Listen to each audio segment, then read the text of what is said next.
Inshallah, benefit, we ask Allah to make it beneficial. For anybody who would like to join us, you're welcome, inshallah. Bismillah ar-Rahman ar-Rahim, alhamdulillah, salatu wassalam ala rasulillah wa alihi wa sahbihi wa sallam. In the name of Allah, and may peace and blessings be upon Prophet Muhammad and his family and companions. We pray to Allah subhanahu wa ta'ala to increase us in beneficial knowledge and to make us to benefit from what we hear and to let us hear what is beneficial, inshallah ta'ala. It's very nice to see all of you and welcome. Assalamu alaikum wa rahmatullahi wa barakatuh. Very nice of you to attend class. May Allah accept from you. And inshallah, what we'd like to talk about tonight is on the fiqh of the business. The fiqh of the business laws. And inshallah tonight we're going to address an issue which is about advanced payment. Say you want to buy an item or you want to buy some product, but the product is not available yet. But the person who is selling it, he wants you to pay for it ahead of time. He wants an advance payment. He wants you to put the money and pay for it now, and then he will, when the crop is ready or when the item is ready, the business item is ready to be sold, he will bring it and provide it for you. Is this allowed in Islamic law? And what are the conditions for it if it is allowed? This is the topic for tonight, inshallah ta'ala. So first of all, advance payment is called, in Arabic they have a word for it, it's called as-sanam. As-sanam, or sometimes it's called salaf, which means before, to pay or make the payment ahead of time, to provide the payment before the item is delivered. Now say for example you go to a car dealer and you say, I want a car and these are the options I want, this is the color I want. He says, I don't have it here. You pay for it and then I'll have it delivered for you later on. Delivery basically. Maybe it's another way to translate it, is paying for it and having the item delivered. Salam means to deliver, and salaf means to pay ahead of time, to put the payment ahead of time. Right? So is this something common that we find today in the market, in the malls, and when we buy cars, even when we buy houses? Sometimes they'll build a house for you. You have to make the payment on the house. You have to pay for the house. He's not going to build it until you pay for it. You buy the house. Then they build it for you. Or you buy a car, then they'll have the car brought to you later on at a later date. And in the old days, they used to talk about this when it had to do with the farmlands. Because sometimes somebody would say, I want to buy some dates from you. But I want to pay for it now so that when you get it, you have to deliver it to me. I'll buy it now, you deliver it at a later date. So this is what they had in the previous times. We have things similar to that, very similar to that today. Even buying clothing, sometimes you go to a tailor and he'll say, this is the kind of suit that I want, better tailor than mine here. And he'll take all your measurements, and then he'll say, okay, I'll make the suit for you, but he wants you to pay for it first. Because then after a while, when it's ready, he'll deliver it to you. So this type of transaction in Arabic, it's called what? Salam. Salam. Or it's also called sanaf. What did the Prophet ﷺ say about this type of transaction? It's a very beautiful hadith that we're going to talk about today, inshallah. This hadith is narrated by the great Sahabi Ibn Abbas. Ibn Abbas he's called the translator of the Quran. The Prophet ﷺ and actually the Sahaba, he was known as the translator of the Quran. He had so much knowledge of the Quran and fiqh, and the Prophet ﷺ prayed for him to have knowledge of the religion. He said the story about Ibn Abbas, that once the Prophet ﷺ woke up at night and found water waiting for him to make wudu, to pray at night. Somebody brought water there because he knew he was going to wake up at night and make wudu. So he said, who brought this water here? So Ibn Abbas was nearby. He said, I brought it for you, Ya Rasulullah. he knew that he wanted to wake up at night, so the Prophet prayed for him. He said, "Oh, Ibn Abbas, Allahumma faqihnu fi din wa alimhu ta'wil." Oh Allah, give him fiqh of the religion and teach him the interpretation of things. The Prophet made him for him when he was a little boy, and of course Allah answered his dua. He became the greatest scholar amongst the Sahaba. He was a little child at the time. So Ibn Abbas is narrating this hadith. And he says, the Prophet ﷺ came to Medina, and they used to do the prepayment, or they would pay ahead of time for the fruits 1 year or 2 years ahead of time. So the Prophet ﷺ said, whoever pays ahead of time for fruit, then let him pay the prepayment with a well-known amount. فَلْيُسْلِفْ فِي كَيْلٍ مَعْلُومٍ. So when he's gonna make the original payment, pray ahead of time, then the Prophet said he has to know how much of those crops or fruit he's going to get. 1 gallon or 1 bushel. He has to set the amount, make sure it's well known, so there's no dispute about it. وَوَزْنٌ مَعْلُومٍ. The weight has to be known. Hello? وَإِلَىٰ أَجْلٍ مَعْلُومٍ. And the date of delivery has to be known. This hadith is agreed upon by Bukhari and Muslim. Yeah, he was on the trunk. So the Prophet ﷺ, when he came to Medina, there were people that used to get the fruit, they would pay for it a year ahead of time. And they would say, when the fruit comes, when it becomes ripe, say you have oranges, when the oranges come ripe, I'm going to buy it now and you deliver it to me when the oranges come ripe. And so the Prophet ﷺ told them, make sure that the volume is known, and that the weight is known, and that the date of delivery is known. It has to be agreed upon between the different parties. So why did the Prophet ﷺ say this in this hadith? Why did he say that the weight and the volume and the date of delivery have to be well known? Basically here, the scholars, they say that buying these fruit, if there's not a well agreed upon what kind of fruit it is, what the weight of it is, when the delivery date is, say that he's expecting it in a year, and the farmer, he says, no, I'm going to give it to you in next year's crop, in 2 years. Or say he's expecting to get navel oranges, and instead he gives him mandarins or a different type of orange. Or he's expecting 100 kilograms, and the farmer, he thought he was going to give him 800 kilograms. So what happens when he comes and delivers these fruits to him, to the buyer? What would happen when he does that? He doesn't deliver it on time, or he gives them the wrong kind or a different weight. What will happen between the buyer and seller? There'll be some sort of disagreement. There'll be a dispute.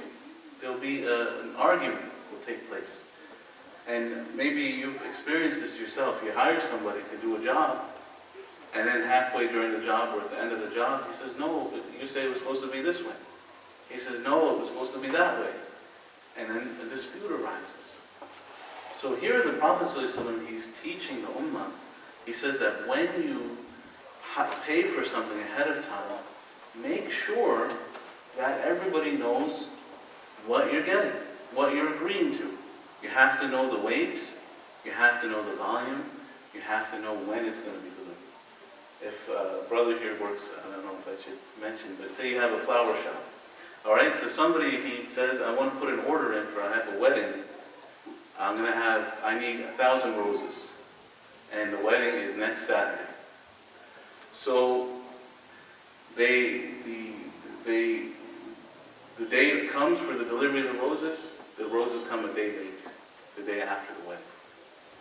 Or the roses, they're supposed to be, very big roses, they're little mini bud roses. Or they're the wrong color. So what happens? There's going to be a dispute, right? So the Prophet ﷺ, what is he saying? And this is a very good lesson we can really benefit from today. Agree to it ahead of time. Put it, like they say nowadays, put it in writing. Right? That's basically the Prophet ﷺ is saying, make sure you agree. Don't, and it could be the customer's fault. I'm not trying to put the blame on the brother. It could be the customer's fault. He didn't explain what he wanted. Say that maybe the customer wanted pink, but they didn't tell they didn't agree to it, that they wanted pink roses. So when the roses are red or a different color, they say, this is not what I wanted. So Islam, the Prophet ﷺ wants to prevent this from happening in the first place. Right? So he's saying, make sure that the weight is known, the volume is known, the date of delivery is known, and also the scholars, they add to that. And they talk about, for example, dates. There's almost 1,000 kinds of dates. They say in Medina, there was almost 1,000 types of dates. So somebody, he comes to an agreement, and he says, I want to have, 1,000 kilograms of dates 6 months from now. And here's the money. They pay for it ahead of time. And the weight is known, the delivery date is known. But the type is not agreed upon. Right? So when the delivery comes, it might not be the type that he expected. And so it can lead to a dispute. So the scholars, they say, whenever you have the salam, this type of sale, the type of the item, if it's a fruit, it has to be agreed upon. Is it this type of date? What variety of date it is? What type? It applies to other things, not only to fruit. If you order clothing, is it have a name brand? Somebody who ordered some clothing, and he wanted polo, right? So instead he gets a no-name brand, Walmart brand or something.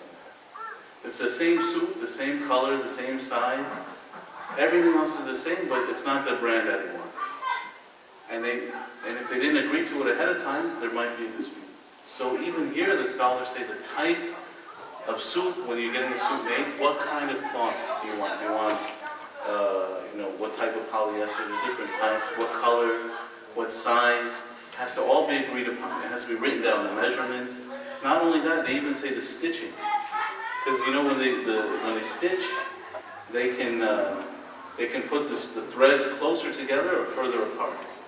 And when you put the threads further apart, it's not as good quality, right? So even here, the centimeter, the spacing of the threads, they have to be agreed upon. The spacing of how big the threads are, the scholars say they have to be agreed upon ahead of time.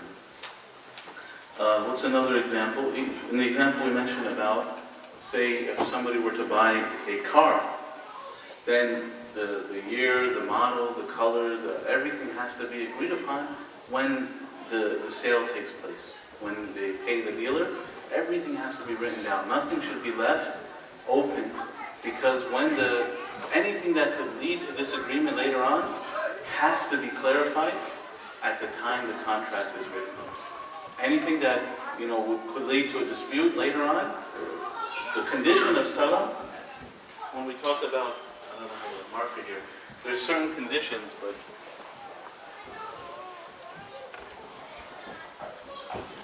okay, so we'll just write it down here. Number one, the weight, the size, weight, type, like the type of fruit, the brand. These all have to be agreed upon. The size, the weight, the type, the brand. They have to be completely agreed upon. That's number one. No. So here, the Prophet ﷺ, he's talking about fruit. But all of these aspects of the fruit have to be known. Again, what are the qualities that have to be known?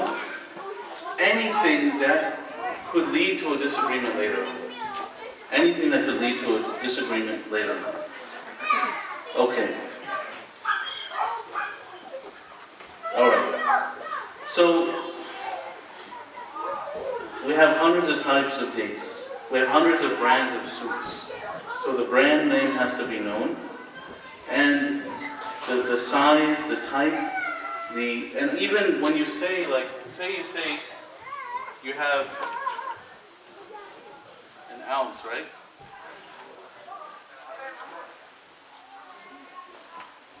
Let's see. 1 gallon. Let's go by gallon. When you have measurements like gallon, I just found out recently that the gallon in the UK is different than the gallon here. So even you have to clarify what type of gallon are you referring to. If you say $1, usually in the US you know it's a US dollar, but somebody might come later and say, no, I meant a Canadian dollar. So you have to, more if you're dealing with international contracts, you would probably want to say it's a US dollar, not an Australian dollar, not a Canadian dollar. Somebody might use that as an excuse. But within the US, usually it's known by the custom that it's the US dollar that we're referring to. We don't really trade in US dollars. So the type of measurement has to be agreed upon as well. If you have oil, for example, and you say that I should have a certain amount of oil, then the type of oil, is it olive oil? What type of oil is being used? Say you make an order of food, and the food requires a certain type of oil. You're ordering, maybe a huge salad for a party, and you want olive oil to be used. So they use a different type of oil on the salad. And so it has to be specified ahead of time. That I want this type of oil, olive oil. If that's the one that you really are sure about, because you don't want it to lead to a dispute later on. Is that clear? So the type of oil, these are just examples of the scholars that here. Is it sesame seed oil? Is it olive oil? And this is going, again, referring to what the Prophet ﷺ said. The weight is known. No. And so there's no difference. Now things that differ, but they don't lead to dispute, then this is okay. Things that are, that don't really affect the item itself, and that they're acceptable amongst people, then there's no harm in that.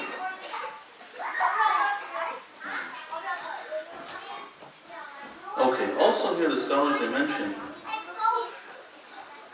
like some items you cannot specify. Some items you cannot describe, like they're handmade. Say you have like handmade pottery, or you have something. Boys in the back, please. We're having a class here. Please, if you go or you come here and join our class. Okay, kids? I want you to come, actually. Come here to our class, please. Brother Mahmoud, you can send them up here, inshallah. Jazakallah khair. Now, some items are unique. Some items that are unique. There's no, say you're having handmade pottery, you're doing salam, you're ordering some handmade pottery or something custom made for your home. They're unique. Every one is different. There's no way you can describe it perfectly. So in this case, what do the scholars they say? You cannot buy them by salam. You cannot pay ahead of time for them, because each one is different. And you might be happy, you might not be when the item is delivered. Say you order a piece of artwork, some Islamic artwork, that's unique, that each one has a special quality to it. So if you pay for it ahead of time, and then you get the artwork, you say, this is not the type that I don't want. I don't like this one. Then it will lead to a dispute. So for those things that are unique in the way that they're made, so that has to be paid on, a cash transaction.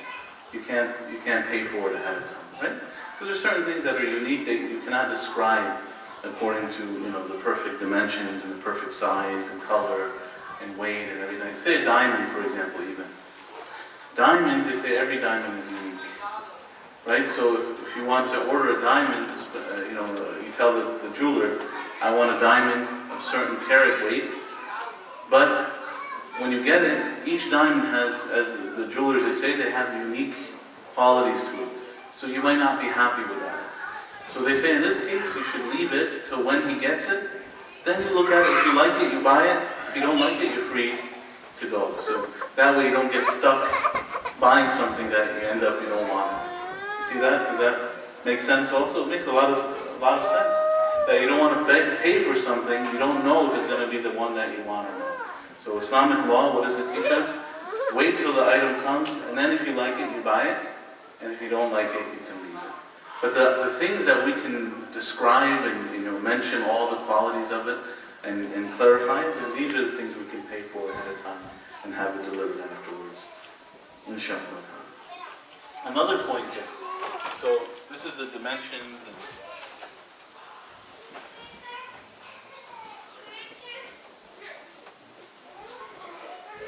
number 3 is the place of delivery. Has to be agreed upon.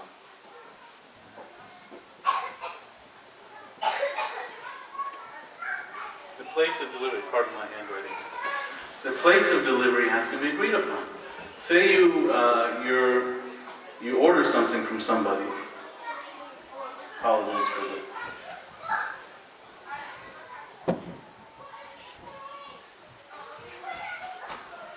Okay. So say you order a car. You want to buy a car from somebody, and you order it, and this actually happened to me on several occasions. Not a car, but you order it, and then they say your car is here. You pay for it. It's in New York City. Go get it. So now he says, I thought you were gonna bring it here. I said, no, it's waiting for you over there. So now it creates a dispute. I don't have a right to it. I can't get to New York. So the place of delivery should be agreed upon. And normally what the scholars say, that the default is that wherever you paid for the item, that's where you get your item. You can't make an excuse later on. You can't tell you go get it in China, go get it in some other land. Wherever you pay for it, that's where he's supposed to deliver the item to you. Unless you agree to something else. Unless you agree to something else. Unless in the contract you said, deliver it to me, at my doorstep. So now he has to bring it to your doorstep because you agreed to that. But normally speaking, wherever you make your sale, the place of delivery should be at that place. But unless you agree to something otherwise. Also, what if you make you buy the item, the salam, and you pay for it in a place where it's impossible to be delivered? Like say you're on an airplane, and the guy next to you is a business person, and you agree and you pay for it right there on the airplane. Say, I want to buy 1,000 kilograms of wheat from you. Is he going to deliver 1,000 kilograms of wheat to you on the airplane? It's impossible. So now here it goes back to the culture, usually the urf. What is it normally? Usually it's the place of the buyer, where he lives. He said he's going to buy 1,000 kilograms of wheat. He should deliver it to his house. That's usually what the culture, in our culture, when you buy something from somebody, a business, usually they deliver it to you. It's usually that is it. Unless you agree to something else, that's usually how it works. So the place of delivery should be either by default, if nobody says anything, it's where you buy the item, like in the store. But then if you agree to another place, then that has to be fulfilled. If he says, I agree to deliver it to your house, then he calls you when the item comes and says, no, come get it from the warehouse, then he's violating the contract. But it should be agreed upon ahead of time, that way nobody has a dispute. Because if you don't really, if the place of delivery is not known, then it could lead to a dispute. Number 4 is the time of delivery, mentioned earlier.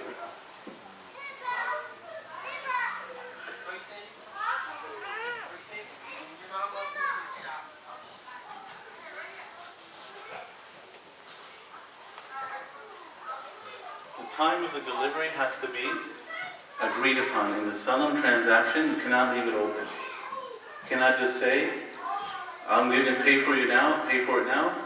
The Prophet said, "Ila ajalin ma'lum," to a fixed delivery date.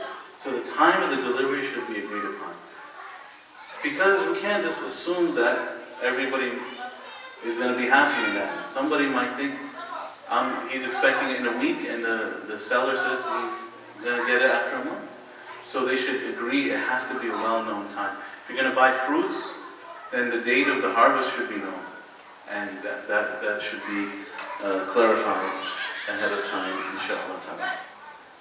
And so the buyer and the seller, when he pays ahead of time, the seller has to fulfill all these conditions. He has to make sure that the size, weight, type, brand is exactly the way it was agreed upon. He has to make sure that the dimensions are according to what was agreed upon, the place of delivery, the time of delivery. These things have to be fulfilled. And this is what makes the contract correct. If any of these things are unknown, you don't know the time of delivery. You don't know when it's going to be delivered. You don't know the place of delivery. You don't know what size the measurement is. It's a diamond. He just says, I'm going to give you a diamond. It's a nice looking diamond. You don't know how much it weighs. You don't know that's not allowed. Because he might tell you it's a nice looking diamond. To you, it's not nice looking. So Islamic law, it fixes it. It says you have to describe all the things. That way, nobody can say anything. You agree to it? This is how we, inshallah, make the contract halal. Inshallah. Any questions on the Bay Salam? Yes, ma'am. There need to be another point. Yes. Warranty stuff. Okay, so free of defects. This is on another chapter, basically, that any item that a person sells, if it has a defect in it before it was sold, then the buyer has a right to get it repaired. But if the defect happened afterwards, then the responsibility is on the buyer. This is what the Islamic law, it says that you have basically if anything is found that's defective, then they have to judge it. Did this defect happen before it was sold or after? If he sold it with the defect hidden in it, then it would be his responsibility. But if it happened afterwards, then it will be the buyer's responsibility. And it's sometimes they allow, they call it the khiyar. They'll give like 3 days of a choice. So there's also something in Islamic law. You can take the item home, you have 3 days to think about it, and then return it back. That's also allowed in Islamic law. Exactly. Well, there's one other issue here, another hadith of the Prophet ﷺ, and we'll finish with this, inshallah. He said that of course, it's talking about the delivery date, that sometimes if you delay the item, the delivery date is very important because that affects the price of the item. Because markets go up and down, right? And like say, brother, somebody, is it okay if I use your example or you don't? You get upset? No? Okay, I'll use a different example. Say somebody, he has a fruit shop. And so there's a certain occasion coming up where everybody likes to eat those fruits. Everybody is like very interested in eating those fruits. At a certain occasion, like say Ramadan is coming, for example, and dates. Okay, Ramadan, the dates become more expensive. So now the store owner, he agreed from the date farmer that you have to deliver the dates by Ramadan. Because I need them, because in Ramadan everybody's going to be eating dates, right? So now if you delay that until he delivers it after Ramadan, now what is the buyer going to do with all the dates? He's got tons of dates. Most people don't eat dates that much throughout the year. So now this will hurt him. He'll lose a lot of money, right? So it affects the prices, yeah. So making it earlier or making it later, it'll affect the prices. So that's why the date is very important for the date to be known. And this is what the Prophet ﷺ, he taught in a hadith. This is narrated by Abdul Rahman ibn Abza and Abdullah ibn Abi Awfa, radiallahu anhuma. They said, we used to get some riches from the battle with the Prophet ﷺ. And then we would buy some fruits from Syria, like wheat and barley and raisins and oil. And we would fix the date for it, when it would be delivered for us.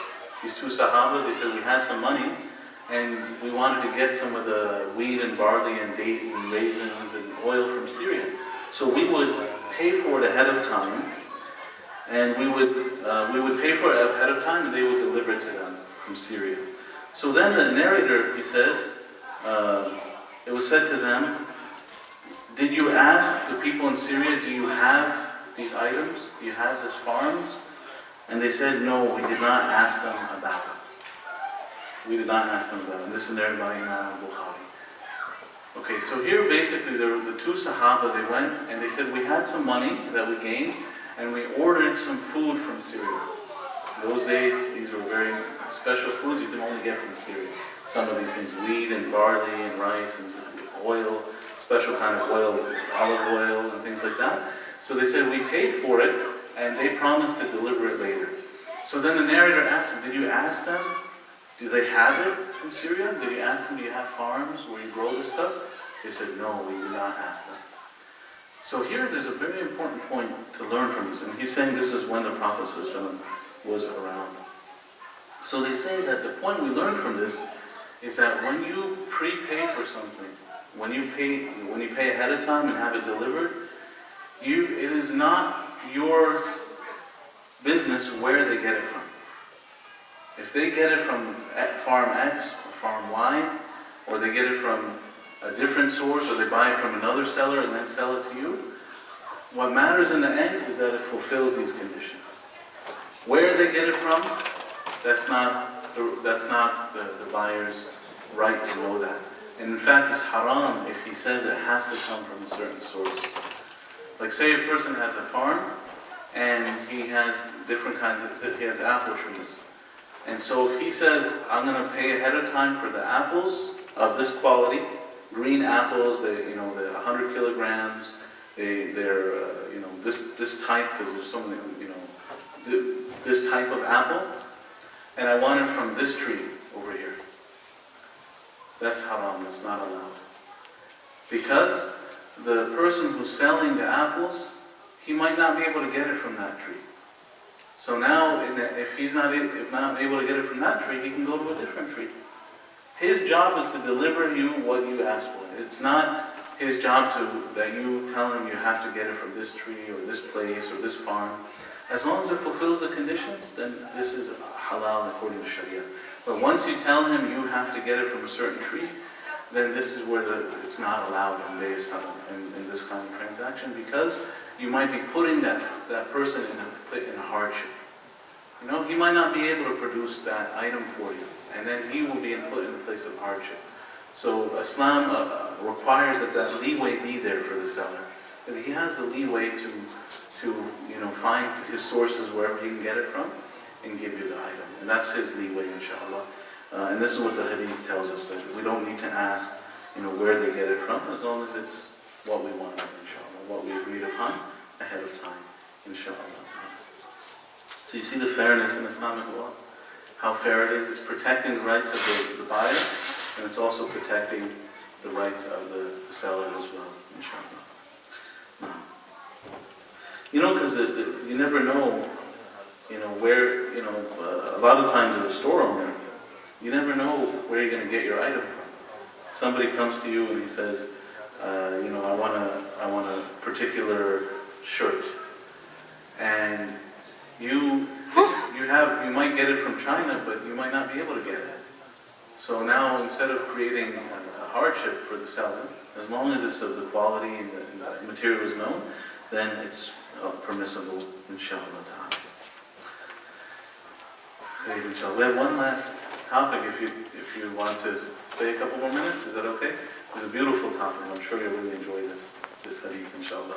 The last topic here, it's about, it's a different topic actually. It moves to a different subject. We're done with this. We're done with salam now. Is this okay? Is everybody clear on bay' salam? What makes it halal and what would invalidate it?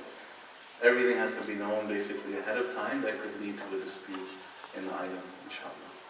Is that clear for everybody? Inshallah? Yes, brother. How does that work with the internet, ordering things over the internet? That's a good question. Jazakallah khair. Thank you for asking that. On the internet, when you buy on the internet, that's exactly comes under this heading. You could say bay' salam. You're buying it, and then they're going to deliver to you at a later date. So all of these conditions have to be met. You have to know the quality of the item. They have to show you. Today they show you a picture. Usually they should not just show you one side of the picture, but they should show you the whole item. So you don't get, there's no disagreement. Maybe they show you the front of the iPhone, looks so nice. And then when you look at the back, it's all cracked and damaged.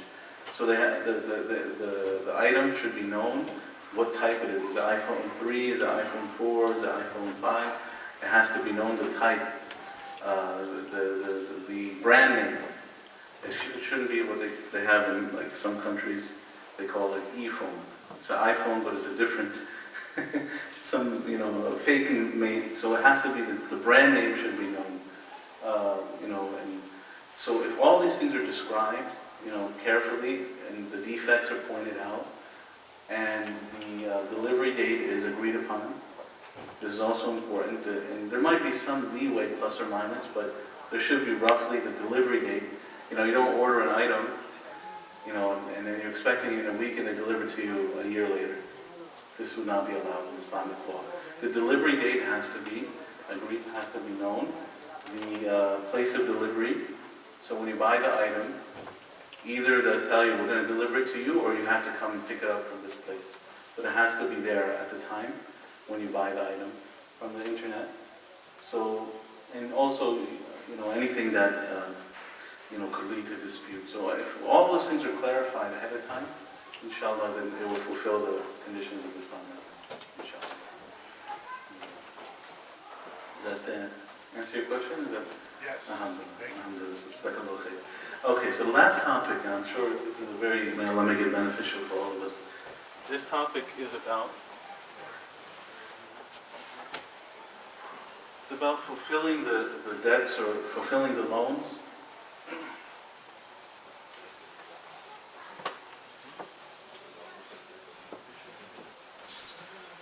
Okay, so when a person, the Prophet ﷺ, he says here, just look at his, the text of this hadith. It's a very beautiful hadith. No. Okay, so this hadith here, the Prophet ﷺ, he said, whoever borrows money from a person, narrated by Abu Hurairah, whoever borrows money, it's a new topic inshallah, whoever takes money from people and he wants to give it back, he intends to give it back, then Allah will help him.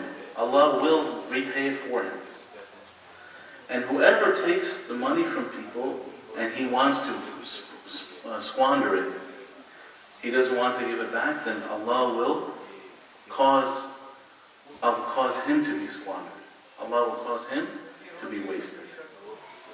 I'll read it in Arabic for the brothers. من أخذ أموال الناس يريد أداءها أدى الله عنه ومن أخذها يريد إتلافها أتلفه الله تعالى رواه البخاري. So here this topic, this hadith, whoever, the Prophet ﷺ, he says that whoever takes some wealth from somebody and he wants to give it back, Allah will repay it for him. He will give it back, Allah will repay it for him. And whoever takes the money from somebody and he wants to squander it, waste it, then Allah will cause him to be destroyed and wasted. Loans, right? Loans. This is referring to when you borrow money from people, yes. When somebody loans you money, you're intending to pay it back, Allah will help you to do that. Allah will pay it back for you on your behalf. But if you're intending to take the loan and then not repay it and waste it, then Allah will cause that person to be wasted and destroyed. So here, this text here, so it's talking about basically how a lot of people, when they take loans, if they have a good intention, it will be, and in some narrations it says, Allah will be in their aid until they pay it off, if they have a good intention. And it said that even Aisha, she used to borrow money from people, and she didn't even need to borrow the money. She just borrowed it because she said, I want Allah to help me. Allah has said, whoever borrows money, they want to repay it, Allah will help them. So she said, let me borrow some money so Allah can help me. I want Allah's help.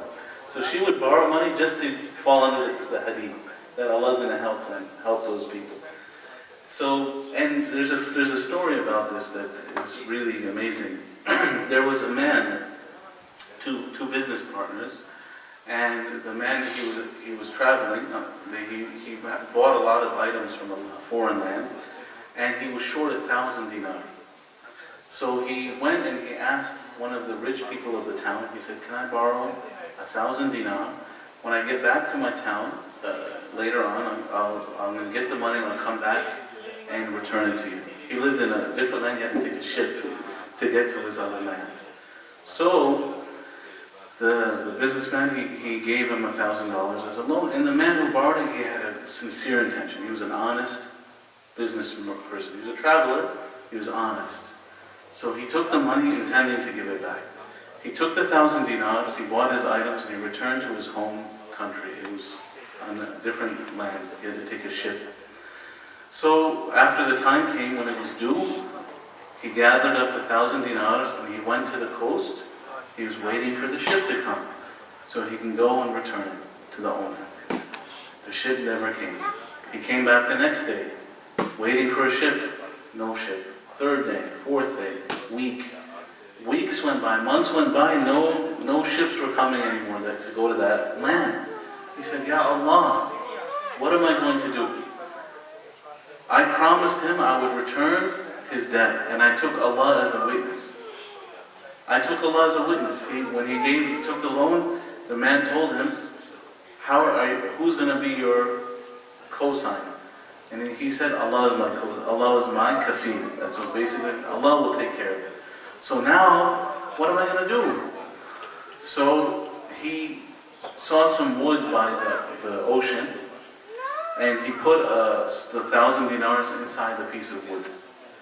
And he closed it up tight, and he said, Oh Allah, the one who is my kafil, responsible for me, help me to pay off this debt. And he threw it in the ocean. And so the money floated, and actually that other man, the businessman who's waiting for his friend to arrive back with the money, he would come to the ocean also, waiting for his ship. And day after day, the ship never came. But one day he came looking for the ship, and he found a piece of wood floating. The lender. And he said, SubhanAllah, maybe I can use this wood to make a fire in my house. So he picked up the wood, he started going towards his house, and it felt too heavy. And he said that maybe this wood has water inside. It's too heavy, it had 1,000 dinars inside. So he threw it on the ground, and the wood broke open, and his money, 1,000 dinars was inside. And the note was in here, and the note said, this is for the man who I made Allah as my kafir. I made Allah as my guarantee. I have put this money in this wood, and if it reaches you, then it's by the permission of Allah subhanahu wa ta'ala. So a few months went by, and finally the businessman, he found a ship, and he brought the 1,000 dinars, because he didn't think, there's no way that this wood could reach the other man. He came and he arrived at the island, he met the businessman, and he said, here's your 1,000 dinars. And the lender, he said, I already got it. I found a piece of wood, I found your note. So he was amazed, subhanAllah. And so they say that this was fulfillment of this hadith. That the Prophet ﷺ said that whoever takes money, borrows money from somebody, intending to pay it back, then Allah will be in his help. Allah will pay it back for him. Meaning that Allah will help him. That's what it means. Allah will pay it back for him. Allah will help him to fulfill his responsibility. That's the right on Allah subhanahu wa ta'ala. So this actually took place, this is found in some of the books. And it said that, Allah, when Allah makes it easy, when Allah will fulfill his debt, it means that Allah will make things easy after hardship. Inna ma'al usri yusra. Every time there's a hardship, Allah brings ease afterwards. So if somebody has that good niyyah, he might be in a hardship, but Allah will find some way, Allah will make things easy for him to get out of his debt, inshaAllah ta'ala. And this text shows us that when we take when we borrow money, that this is a big responsibility. It's an amana, it's a trust. That a person should intend to repay it. They shouldn't just take it with a bad intention. They should realize that this is something that is a trust from Allah subhanahu wa ta'ala. And as the Prophet ﷺ said, your wealth, your lives, and your honor are sacred. In the last khutbah, as sacred as this day and this holy land in the sacred month of Muharram, or Dhul Hijjah, when he gave that khutbah, that the wealth of a Muslim is sacred, and his blood is sacred, his honor is sacred. So a person should always hold those things, to feel the responsibility of it. When he takes it, he shouldn't just take it trying to waste it. He should take it feeling that responsibility for it, inshallah ta'ala. Khair, inshallah. So, is there any questions on what we covered today, inshallah? About the Bay as-Sana? What is maybe a question here, why is this hadith about repaying the debts mentioned right after the Bay as-Sana, when you prepay for some item, and then they deliver the item later? Maybe one of the reasons, Allahu A'lam, why he mentioned this is that if you are the seller and somebody paid you, you should make sure you give him his item. You shouldn't run away. You should fulfill that right, because that's the right of the person who paid for it. It's not right for somebody to wrong another Muslim, because his wealth is sacred. If for some reason he's not able to deliver the item, he should return his money back. He should not keep it or harm that person anyway. He should return the money back the way that he got it. Inshallah. Jazakallah khair. Any questions, inshallah? So everybody knows what Bay Sanam is? Yes? So if somebody borrows money and promises to give it back by a certain date, and then he doesn't catch the date, Yes. Then what? is he sinful? فَنَظِرَةٌ إِلَى مَيْسَرٍ. The Prophet ﷺ, he said, لَيْءُ الْوَاجِدِ ظُلْمٌ. That somebody has the money and he delays, then it's dhulm, it's oppression.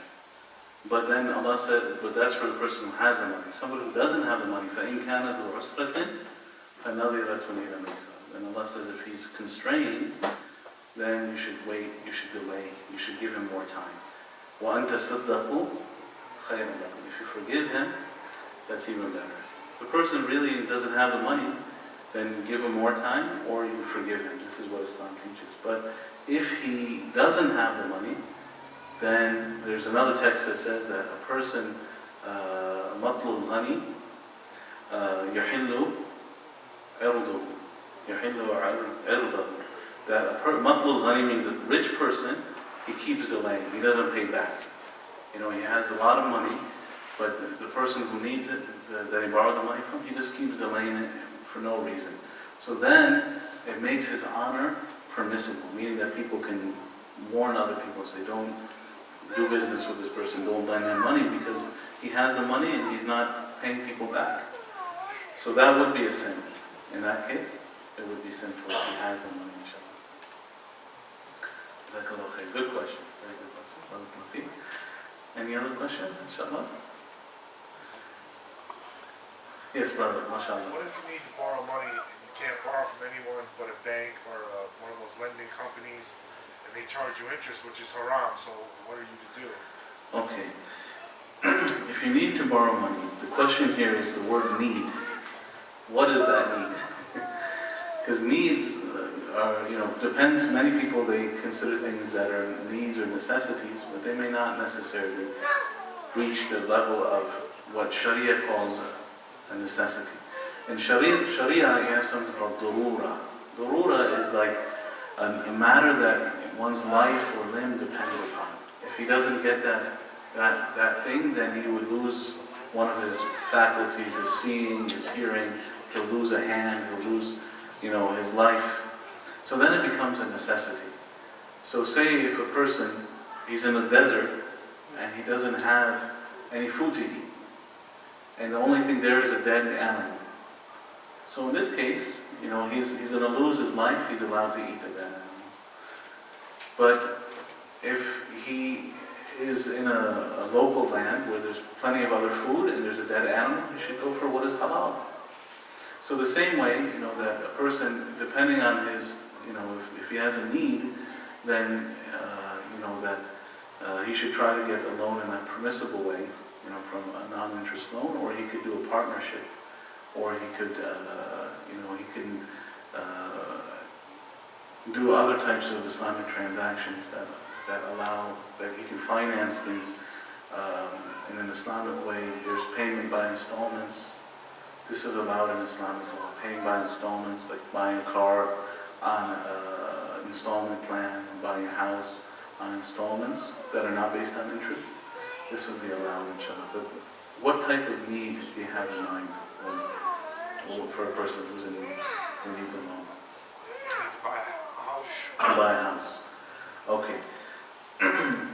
Here the scholars, they discuss this issue extensively. It's a very controversial issue that living in the West, is it a darura, is it a necessity to own a house?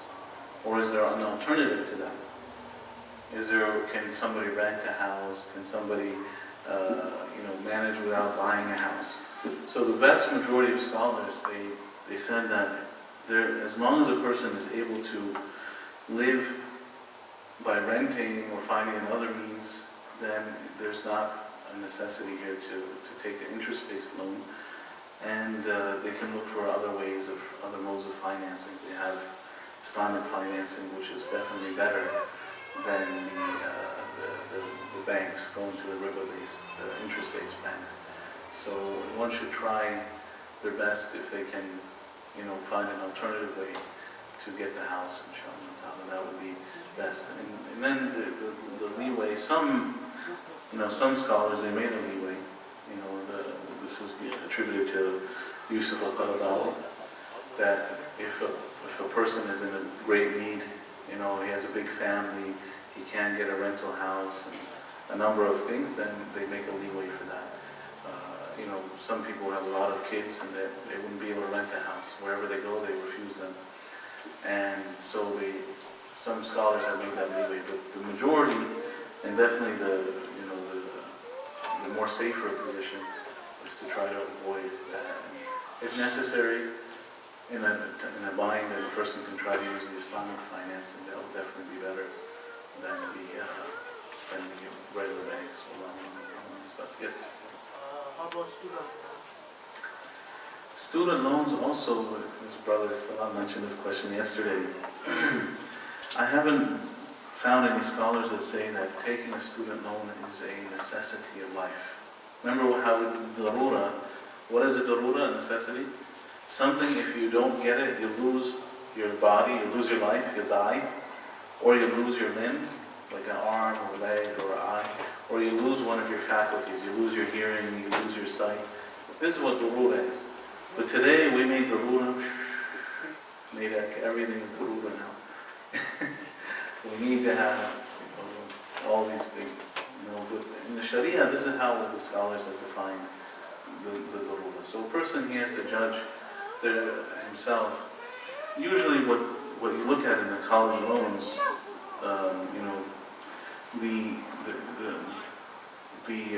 there's some that are not interest-based. You can get a loan and then there's no interest on it. So definitely that would be halal, there's no doubt about that. And then, the scholarships, the grants and things like that, that's of course completely halal. The issue here is when there's a loan that they charge interest on it. Now, I've heard some people say that getting an education is a necessity of life, because how are you going to support yourself? But if you ask yourself truthfully, fearing Allah subhanahu wa ta'ala, we have to, first of all, taqwa comes before any fatwa. Taqwa has to come before fatwa. So, taqwa, you ask yourself, is there no other way I can support myself? Am I literally going to die on the street if I don't go to college? This is what the argument is saying, that you can take a student loan if you have no way to support yourself. You're going to be, you're going to have no money to support yourself. So that's something you have to ask yourself, really, is this truly a necessity? And then inshallah, there's alternatives. There's other, inshallah, again, this is also, there's texts that say that a person, whoever seeks Allah's bounties, Allah will enrich him from his fadl.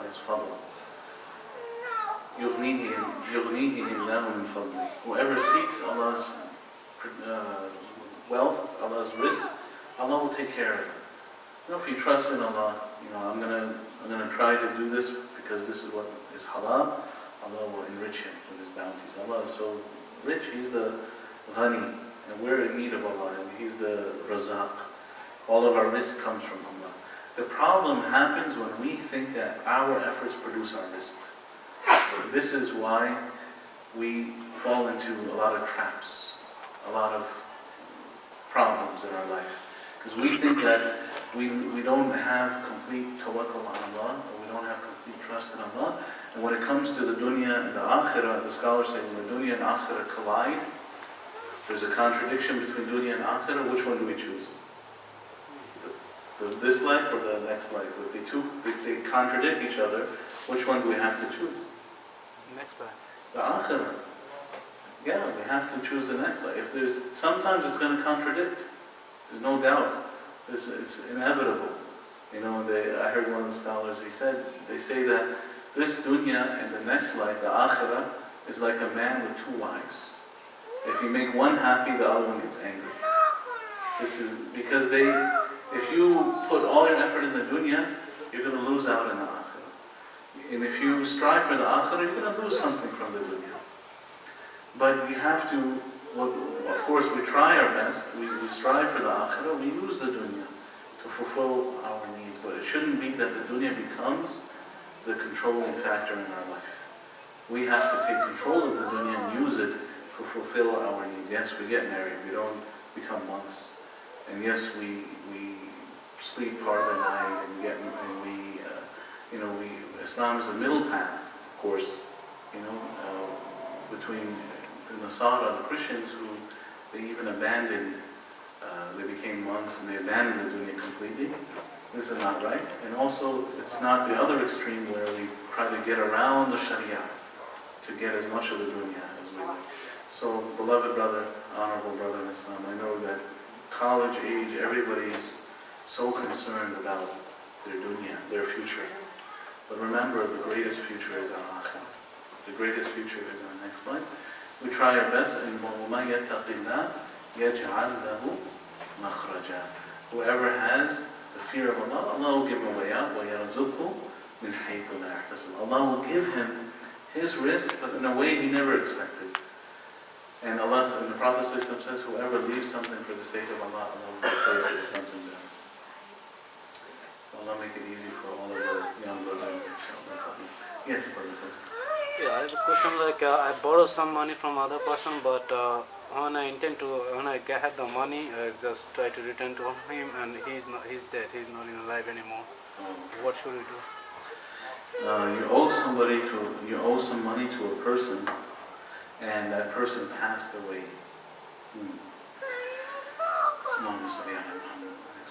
I think that would belong to his inheritors. The right to be, that money that you owed him, or that item that you owed him, would become now the property of the inheritors. So you would have to go to the inheritors and ask them, can you forgive me, or do I still have to pay that?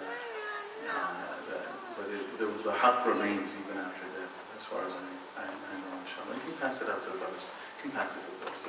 Thank you, sister, mashallah. MashaAllah. So if I pay the inheritor, Yes. so this would be sufficient for me? Of course, yes. Once you fulfill your duty, that's it. And even if they forgive you on his behalf, then inshallah you'll be forgiven, inshallah. But that money that was owed to him as a debt, then it doesn't disappear if the person dies. Just like if we die, the money that we owe others also still remains. The inheritors, they have to fulfill that debt. It's a great right of others. When the Prophet passed away, he had his shield with a Jewish person. When the Prophet passed away, he had so little money, he had given his shield to a Jewish person, he had to borrow money from him. But I don't remember any specific hadith about that. I'll check into that more, inshallah. But I'm pretty sure that the haqq remains, inshallah. Jazakallah khair. Any other questions, inshallah? Yes, brother. Is it okay to borrow money, instead of a non-Muslim, you ask help from a Muslim, and instead like you are willing to give him some extra money beside interest or something like that as a favor. You want to give him more for $500. You want Yes. to give him $600. If you borrowed money, and at the time when you borrowed it, you told them you would give them a gift, or you give them any beneficial thing, thank you so much. And you told them that I'm going to give you a present after when you lend me the money, I'll pay you back, and I'm going to give you a present. This is riba. Any loan that brings benefit is considered riba. So whether it's more money, or whether it's a present, or whether it's anything additional, if you put that as a condition when you borrowed it, then that extra amount is haram.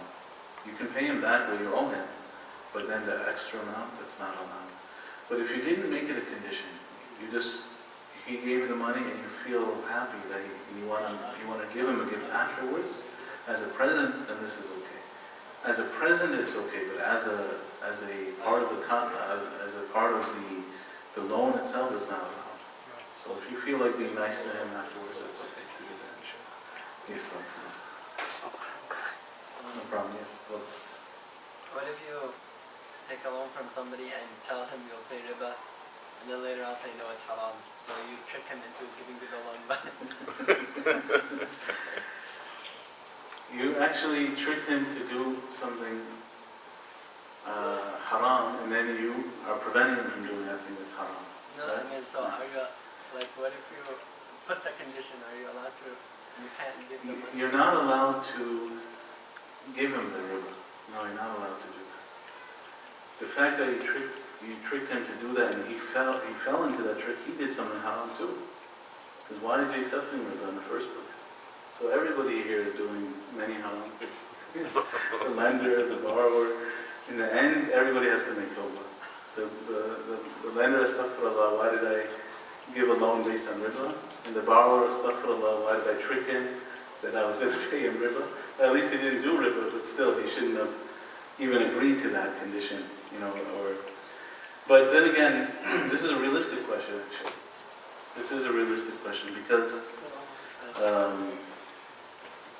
in some sense, whenever you get a credit card, they make you agree that you're going to pay them riba.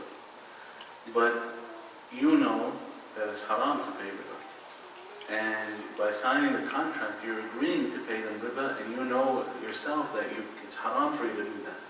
And that even if you had to pay it, it's haram for you to do it, and you wouldn't be allowed to do it. So in this question, in this case here, the scholars, they say that if you need to get a credit card, you do that as a necessity, but you should, if you can avoid it, it's much better. If you can avoid, if it's possible to not use the credit card, use a debit card, use a cash card, use something else, this is much better. Because you don't want to agree to something that you know yourself is haram, right? So in that sense, yes, we should try to avoid that if we can. We should try to avoid that if we can. Now you're talking about, is that what you're talking about, something like that? Or? No, I was saying, so if you make an agreement with somebody, okay, give me $100, I'll give you back 150. Is it okay if you just give him back 100 and then say 50 is haram? It's not okay. You're only allowed to give back 100. And then you trick the guy into Well, it depends. Again, here, if the person made tawbah after he took the loan, he No, makes in the tawbah. beginning, he knew he wouldn't he'd give back 100. He just Okay. said, The issue here more is, did he know that riba is haram? So the borrower, he knows riba is haram. So he never intended to do riba. no. And the lender, does he know that riba is haram? Yeah, he could care less. So he doesn't care. So the lender is sinful. And the borrower, he told him, he agreed that he would do something that's haram. So this is, of course, he agreed to something that he should fulfill his agreement in that sense. But then the Prophet ﷺ said, كُلُّ شَرْطٍ لَيْسَ فِي كِتَابِ اللَّهِ فَهِيَ بَاطِلٌ. So on the one hand, he promised to do something, but then on the other hand, he's prohibited by the Sharia from doing it. So he's absolved of that responsibility. Because the hurma, when hurma and when halal and haram mix, the haram takes over. So here is haram for him to fulfill the condition. So he's excused from that. But the question is, telling the person, I'm going to pay you riba, and he agreed to give you a loan because of that. I think both of them are sinful in this case. I don't know who's more sinful. Who taking the loan? He get it two I think sins. the one taking the loan, he has the sin of riba. Riba and breaking the promise, two sins. The one taking the loan never intended it. So here, on the one hand, the one who's giving the loan, riba is one of the major kabair, major sins. And the second one who broke his promises is also a big sin, because this is one of the signs of the munafiq. Either wa'ada, akhlaf. So he promised, but he breaks his promise. There's also and he's encouraging him to do sin. Yeah. So inshallah, this is, that everybody here has to make tawbah from that situation. But he only pays back He only pays back what is owed, and he can't pay more, and the lender cannot take more than that. Inshallah, be haram for both of them. Yes. My question is not related that, but somehow if in our childhood, but we damage some others' properties, or stealing something like from childhoods, when we was kids, like stealing fruits from the trees or something. Yes. That type of sins is how do we gonna refrain from that? Okay, minor sins you're talking about? Like a minor sins, like taking fruits from the tree okay. or without permission. Taking the fruit from the tree. Actually, if you look in the books of Fiqh, that a person eating the fruit of a tree for himself, he's not sinful. If you see a tree and you just take a little fruit for yourself to eat it, there's no sin on that person. It's not necessary, but if he took it and he put it in his pockets, he took it home, then it becomes something sinful. No, but in any sin, even the major sins, let alone minor sins, any sin Allah can forgive. We just have to make tawbah. But what about if you damage the others for other people haq, other people, we should try. The haq of other people has to be repaid. So even if we make tawbah, if we owe somebody something, we still have to repay it. That's a condition. If you cannot find that person, then you can give some charity in their name. So say a person, they backbited another person. Now they can't find that person. He's not to ask for his forgiveness. Or if he tells them, I was backbiting about you the other day, will you forgive me? It might create more ill feeling. So what he should do, go to the same gathering and say good things about that person. To make up for the wrong he did. If he still took money from somebody, if he can find that person, he should return the money back to that person, no doubt. He cannot give it in charity. The person exists, he knows where he is, he has to give it to him. If there's no way he can find that person, or it's an unknown person, then he gives the sadaqah in the name of that person.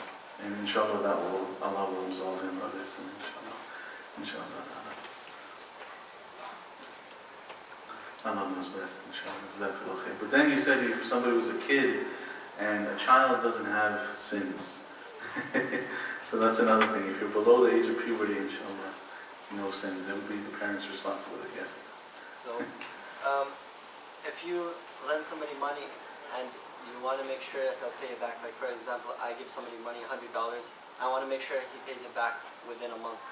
Could I say put a late fee and say if you pay after a month, it's $125? Yeah, is that riba? that's a good question. Using the late fees, here there's some people will be surprised to hear this, but there is some leeway for a small late fee. That is, some of the scholars have allowed this. That is just as a means of keeping things running in order. And it has to be a small amount, and it should be used to recover the cost of getting the money that they're owed, and not more than that. Especially if it's not intended to profit from the loan, it's just intended to make sure he pays it back on time. There is some leeway for that, but there's a lot of restrictions on it. Some ulama allow that, a small late fee, enough to recover the cost of getting the loan back. That's it, no more than that. So if they have to send an extra letter saying that you're late and they have to pay more money for the stamps and for the envelope and the writing, so they can charge a small amount for that as a kind of a penalty, but not as a profit, not to get any benefit. They shouldn't, the main point is, they cannot benefit by that late fee. The late fee should not bring them any benefit. If it's only to recover whatever cost, that's it. But if they're getting a benefit from the late fee, then it becomes haram. It becomes a loan that brings benefit.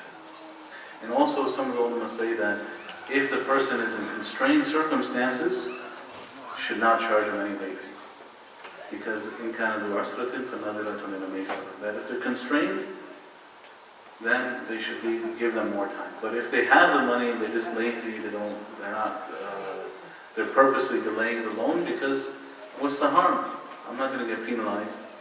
I'm just going to keep delaying it. Then he's contradicting his end of the loan, and then this becomes sinful for the person. And some ulama, they did allow that, a small amount, just to recover their own fees, but no more than that, no benefits from it, inshallah. I think we're out of time. Subhanakallah wa bihamdika, astaghfirullah wa atubu ilayh. And Allah reward all of you. We ask Allah to accept from us and forgive us. Sallallahu ala Muhammad wa alihi wa sahbihi wa sallam. Jazakallahu khairan. Assalamu alaikum.